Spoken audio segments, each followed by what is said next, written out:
Hello, everybody. Happy Sunday. Welcome to Writing to Heal. Let's go ahead and talk about somebody who's been around as long as I've been teaching and more, Dr. Carol Dweck, and what she has to tell us about grit versus all the other things we show up to do. Let's rock it.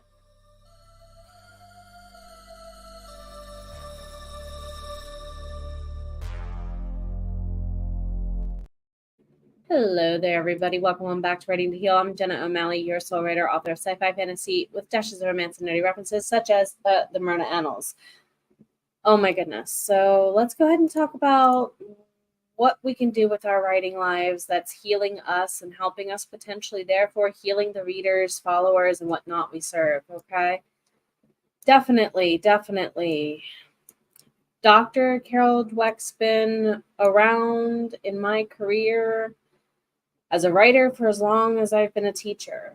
Her TED Talk kind of went viral right around when I first graduated with my master's in education. So yeah, that would have been 2011-ish, give or take.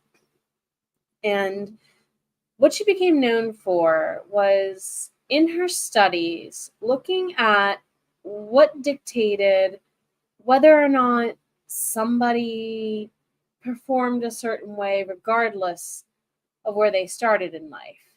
On my other channel, Jenna the Soul Writer, we explained in detail earlier this year how acquired and adverse childhood experiences are something we all face, but depending on what tools we're given, we get over them differently.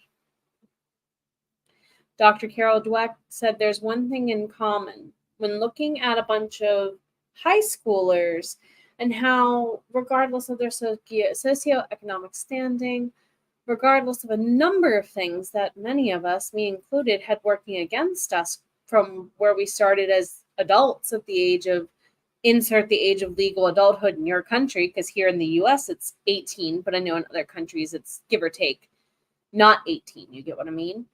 And she found out that the people who had a growth mindset, the ability to say, I'm not where I want to be yet.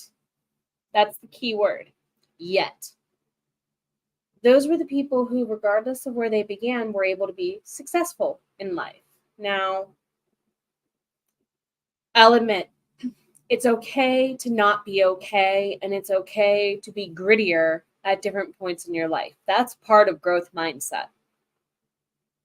There's definitely this component of being willing to, for sake of keeping it family friendly on YouTube, we'll word it this way, foxing around, Foxing, and finding out, okay?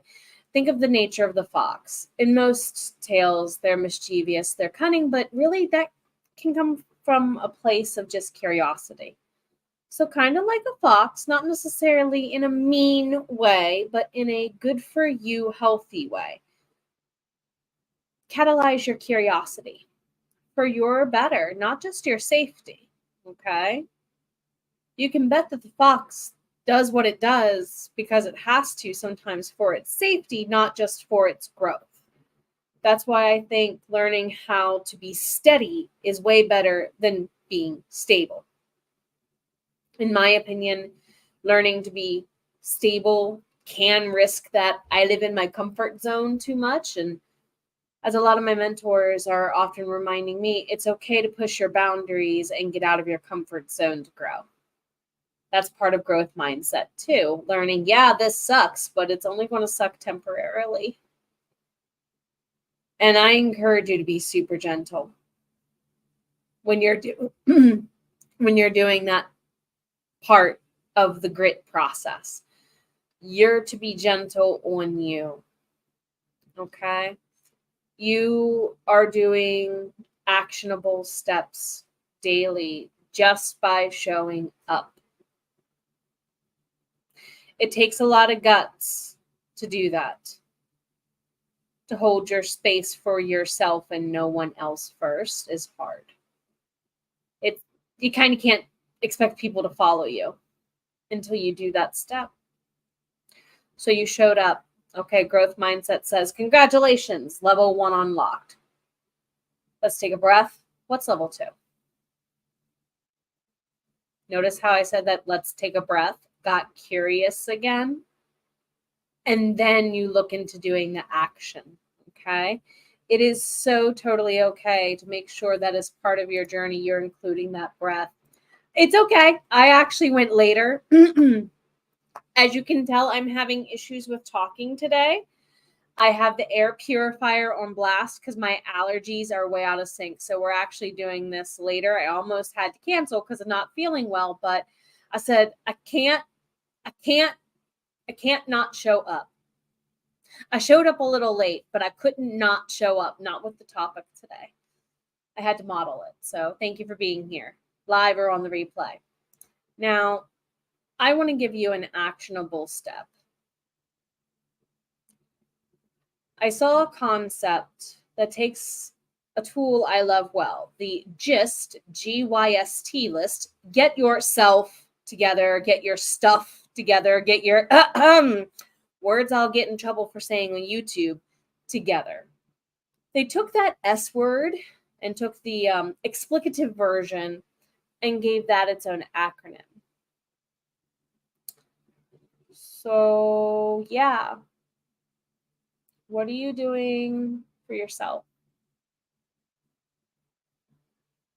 Your happiness, your inner peace, your time management. Like literally self-care, not just for some of us, it is very much what I'm going to go do later this evening. I'm going to go put leave-in conditioner in my waist-long hair, put it up in a bun, put some candles in the bathroom, and put on a playlist and forget the world exists. That's self-care to me. To a lot of people, that's just a, let me turn off the outside senses and the sensory systems to the world.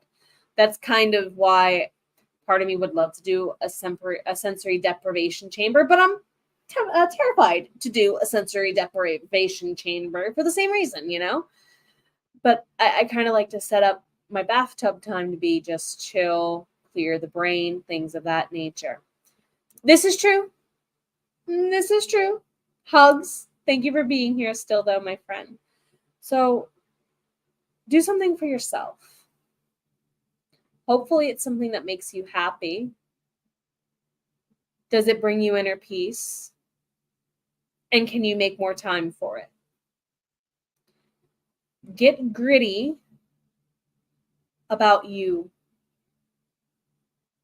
The top 3 things that matter most to me. I was starting one of my mentors, Sarah Cannon. I was starting her HB90 boot camp earlier today. One of the things she asks in there is, what are the top 3 most important things to you? And for the first time since doing HB90 for years at this point, like I've lost count the number of quarters I've done it. For the first time, I was number 1. My family in our home's number 2. And then everybody else that supports number 1 and number 2 came 3rd. Normally, that list is upside down and I'm not even on it. So it's okay to not be okay. You got to get gritty about you.